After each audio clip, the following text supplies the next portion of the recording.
नमस्कार। और क्या हालचाल? अबे मुझे कुत्तों से डर लगने लगा यार। तुम गलगोटिया हो क्या? अबे हाँ, और मेरे पास चाइनीज वाले कुत्ते हैं लोहे के। इंडियन कम पड़ गई क्या? यही इस- तो है, अरे नेहा, चाइनीज पे इंडिया का मुहर लगा दिया। ऐसा है मतलब भाई कभी कभी फिसलन हो जाती है यार। कहाँ से फिसलन हो जाती लेकिन है? एक- आप इतने बड़े एआई इम्पैक्ट समिट हो रहा है, उसमें चाइना का कुत्ता लेके आ गए। और सबसे बड़ी बात, गलगोटिया तो वैसे भी हमेशा सुर्खियों में रहती है। वहाँ के हाँ, डांस, हाँ। वहाँ की स्टेज पे लड़कियों के Awards मिल परफॉर्मेंसेस, चुके हैं। हाँ। अवार्ड्स मिल चुके हैं, बहुत सारी चीज़ों पे चर्चा होती रहती है। तो उसके एक हुनर बावजूद- और आ गया कि हम बाहर के चीजों को और इंडिया बना दें। अब एक काम और गलगोटिया ने बहुत अच्छा किया। चाइना कहता है ना कि हिमाचल का एक हिस्सा मेरा है, अरुणाचल के हिस्सा उन्होंने पूरा चाइना कब्जा इन्होंने लिया। कहा चाइना का भाई ये कुत्ता मेरा है। वैसे ये हंसी की बात तो है दोस्तों, लेकिन इस बार का जो एआई समिट हुआ है एक बहुत ही पहली बार। इंटरनेशनल तरीके से बहुत गला प्रोग्राम हुआ है। जो एआई समिट में गए थे, भारत मंडपम में गए थे, उन्होंने देखा होगा कि किस प्रकार से एक विश्व स्तरीय एक प्रोग्राम था।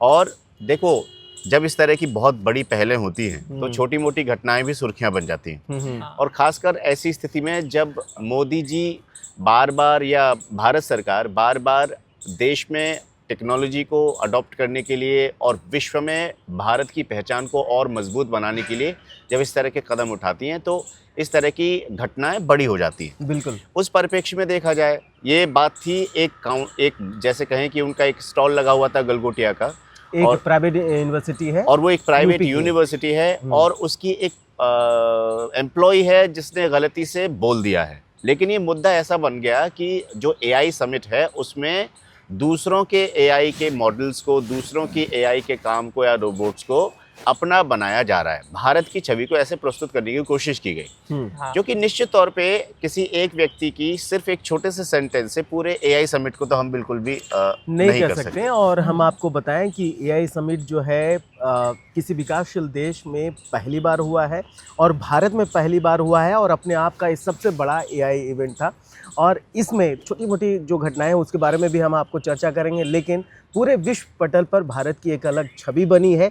वो विकासशील देश भारत जो 2047 में विकसित बनने की आकांक्षा रखता है और खूब मेहनत कर रहा है, उसमें एक मील का पत्थर साबित होगा एआई इम्पैक्ट समिट। आपको बता दूं, इसमें 100 से भी ज़्यादा देशों के बड़े बड़े अधिकारी, उनके प्रतिनिधि आए, 20 से भी ज़्यादा देशों के राष्ट्र प्रमुख आए और बहुत सारी कंपनियों के सीईओज आए और बहुत सारे, मैं वहाँ गया था आपको बताऊं तो बिल्कुल ये जो इतने दुष्प्रचार किए जा रहे हैं कि मोदी जी पहले दिन गए तो ऐसा हो गया वैसा हो गया, वाकई बहुत अच्छी व्यवस्था है। देखिए, आप एक बड़े स्केल पर जब कुछ करते हैं तो कुछ समाज के ऐसे असामाजिक तत्व कह सकते हैं जो उसका नुक्स तो निकालते हैं। तो अगर नुक्स निकल रहा है, ये कहावत है कि अगर लोग टांग खींच रहे हैं मतलब आप सही जा रहे हैं। हाँ बिल्कुल। और अभी कुछ दिन पहले अभी एआई समिट की बहुत बड़ी घटना भी आपने देखी होगी कि कांग्रेस युवा के कुछ कार्यकर्ता थे, वो वहाँ पर अपना शर्ट, यूथ कांग्रेस के, ये आई थिंक 20 फरवरी को हुआ। हाँ। और ये जो एआई समिट में इस तरह की जैसे बात चल रही थी कि इस तरह की अगर आपको पॉलिटिकल कुछ करना है ना, अगर पॉलिटिकली अगर आप भारत के नागरिकों के हित में कुछ फैसले लेना चाह रहे हो या फिर भारत के नागरिकों के साथ कुछ गलत हो रहा है तो उसके विरोध में अगर आप आवाज़ उठाना चाहते हैं तो उसके और डिफरेंट मंच हैं। लोकतांत्रिक व्यवस्था एक ऐसी व्यवस्था तरीका है, दूसरा हो सकता है, उसमें आपको कई प्रकार के मंच प्रदान किए गए हैं। संविधान भी आपको बोलने की आज़ादी देता है, आपको अपनी बात रखने की आज़ादी देता है, विचारधाराओं को पूर्ण रूप से व्यक्त करने की पूरी आज़ादी होती है। बात ऐसी हो गई कि घर में कोई आयोजन हो रहा है, वहाँ पे बहुत सारे मेहमान भी आए हुए हैं और उसमें पड़ोसी आके हमारा क्या गाली देने लग जाए हमको, और वो इस बात पे गाली देने लग जाए कि तुमने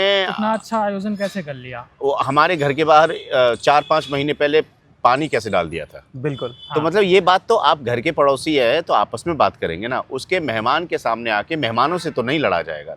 बिल्कुल, वही वाली स्थिति ये यूथ कांग्रेस ने बता दिया कि कितनी ओछी हरकतें इनकी हैं और इनकी मानसिकता कितनी छोटी है। हम किसी पॉलिटिकल पार्टी को नहीं समर्थन नहीं कर रहे हैं, लेकिन जो गलत करता है उसको तो देश के जो भी राष्ट्रीय पार्टियां हैं या क्षेत्रीय पार्टियां, हम किसी का समर्थन नहीं कर रहे हैं। लेकिन ये बात बनती है कि जहां पूरे भारत का एक इमेज बन रहा है, सम्मान बन रहा है, एआई में भारत इतना आगे जा रहा है, पूरे विश्व में आपको बताऊं 3रे नंबर पर है भारत और इतने इनोवेशन हो रहा है, मैंने खुद देखा है। तो ये प्रमोशन जिस तरीके से हो रहा है, आप आज से 4 साल 5 साल के बाद मुझे लगता है कि आपको हर गांव हर क्षेत्र में दिखेगा, क्योंकि कई ऐसे एआईज बन रहे हैं जो आपके एग्रीकल्चर, आपके गांव से रिलेटेड है, आपके मौसम से रिलेटेड है, रोज़मर्रा की ज़िंदगी से रिलेटेड है, हमारे एडुकेशन से रिलेटेड है। तो इतने बड़े लेवल पर इतने बड़े राष्ट्राध्यक्ष आ रहे हैं, वहाँ आप जाके बनियानगिरी कर रहे हैं, आप उठा के ये कर रहे हैं, क्या कर रहे हैं? बिल्कुल देश का ही नाम डुबा रहे हैं। तो आपको ये राजनीति करनी है तो कहीं और कीजिए, इवेंट के बाद ही कर लेते आप, बड़े कौन मंचों रोक पर। रहा था? और देखिए ये मानसिकता दिखाता है, जब हम ये टटोलने की कोशिश करते हैं ना कि ऐसी कौन सी गलतियां हुई हैं किसी एक पर्टिकुलर पार्टी से जो एक लंबे अरसे से राजनीति से बाहर है। मैं कहूँ तो बहुत राज्य ऐसे हैं जहां पर पहले इनका शासन रहा करता था, इवन हम देख लें राष्ट्रीय स्तर पर, केंद्रीय स्तर पर भी इन्हीं का शासन रहा करता था। और ऐसे कौन से काम हुए हैं जिनकी वजह से जनता इतनी बुरी तरह छिटक गई इनसे, उसके लिए उनको थोड़ा सा विचार करने की तो जरूरत अच्छा, है ही। एक चीज और देखे थे उस वीडियो में, जनता ही इन्हें लात मारी, लतिया रही थी। मैं जिसको वही मैं- तो कह रहा हूँ, यही तो आईना में दिखा रहा हूँ कि जनता अगर कह रही है हाँ। कि आप अगर देखिए, आप अगर सत्ता में हैं और सत्ता में रहते हुए अगर आप जनता के हितों को एक बार को भूल सकते हैं तो आपको इतना बड़ा खतरा नहीं है। हो सकता है आप दोबारा आ जाएं, लेकिन हाँ। अगर आप विपक्ष में हैं तब आप जनता के सेंटिमेंट्स को नहीं पहचान पा रहे हैं तो ये तो घातक ये है। आपके लिए बहुत घातक है। यहाँ पे तो वो कहावत लागू हो जाती है ना कि दूध का जला छाछ भी फूंक के पीता है। हाँ, तो हाँ। इनको वही करना पड़ेगा कि मतलब एक एक जले जा रहे हैं। बिल्कुल भैया, छाछ को भी फूंक के ही पीना पड़ेगा अगर मुंह नहीं जलाना है तो। हो सकता है देश की भी मुंह जला देगा। देश की जनता अच्छा, मैं ज़्यादा डीप नहीं जाना चाहता। कॉमनवेल्थ का मैं देख रहा था, तो कॉमनवेल्थ गेम जब हुआ था उस समय 30 रुपए के जो टॉयलेट पेपर थे वो 3000 में खरीदे गए। शुरू होने वाला ठीक पहले पुल गिर गया था। ऑस्ट्रेलिया, युगांडा जैसे देशों ने आने से मना कर दिया था।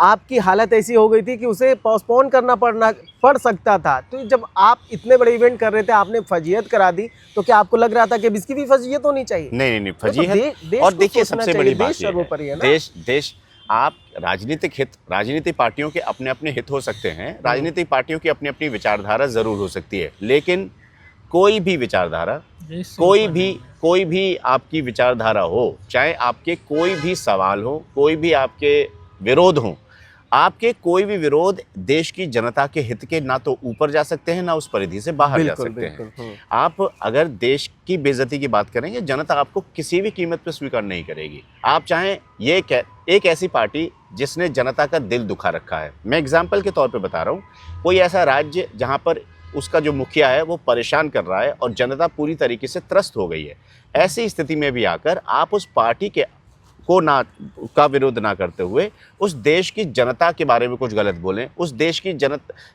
सेंटिमेंट्स के बारे में कुछ गलत बोलें, जैसे किसी धर्म के बारे में गलत बोलें, तो वहाँ पर जनता आपको तब भी वोट नहीं करेगी। वो मजबूरी में दोबारा उसी को चुन लेगी, मजबूरी में भी, चाहे वो त्रस्त ही क्यों ना हो चुकी। और मैं तो करंट सरकार से कोई ऐसा त्रस्त की बात भी नहीं कर रहा हूँ। ये तो बिल्कुल ऐसा तो ये जो अभी इवेंट हुआ है एआई समिट में, हम लोग उसकी बात कर रहे हैं। चलिए, ये जो छुटपुट घटनाएं हुई हैं, ये तो आपने सोशल मीडिया पर भी देखा होगा। गलगोटिया ने अपनी फजीहत कराकर देश का नाम नीचे किया है, बिल्कुल शर्मसार किया हम सबको, और जले पे नमक छिड़का है यूथ कांग्रेस ने। और सबसे बड़ी बात, इनका एक मीडिया सेल इतना बुरी तरह काम कर रहा है। दोस्तों, मैं आपको बता दूं, ये पॉडकास्ट हम कभी भी पॉलिटिकल नहीं करते हैं, लेकिन हमारा तुम्हारा सबसे, अगर हम अब मैं आपसे बात कहूं कि हम एक पानी में रहते हैं तो हम ये कहें कि नहीं, पानी की बात नहीं करनी है। अगर हम पानी में रहते, अगर मछली पानी की बात नहीं करेगी तो मछली का सेंस नहीं बनता ना कि मछली आपस में बात करें। उनको पानी में ही रहना है तो पानी की बात उन्हें करनी पड़ेगी। हम सब उस राजनीति का हिस्सा हैं, उस तंत्र का हिस्सा हैं जिसमें सरकारें बनती हैं, सरकारें गिरती हैं और वो हमारे लिए काम करती हैं। तो आप क्या कह रहे थे? नहीं, मैं यही कह रहा हूँ कि और राजनीति से भले ही आज के यूथ या बहुत सारे लोग हैं दूर होंगे, लेकिन ये हमारी जिंदगी से सबसे जुड़ा हुआ है। तो इसलिए आप राजनीति नहीं समझेंगे तो फिर कैसे देश के लिए कुछ कर सकते हैं? राजनीति तो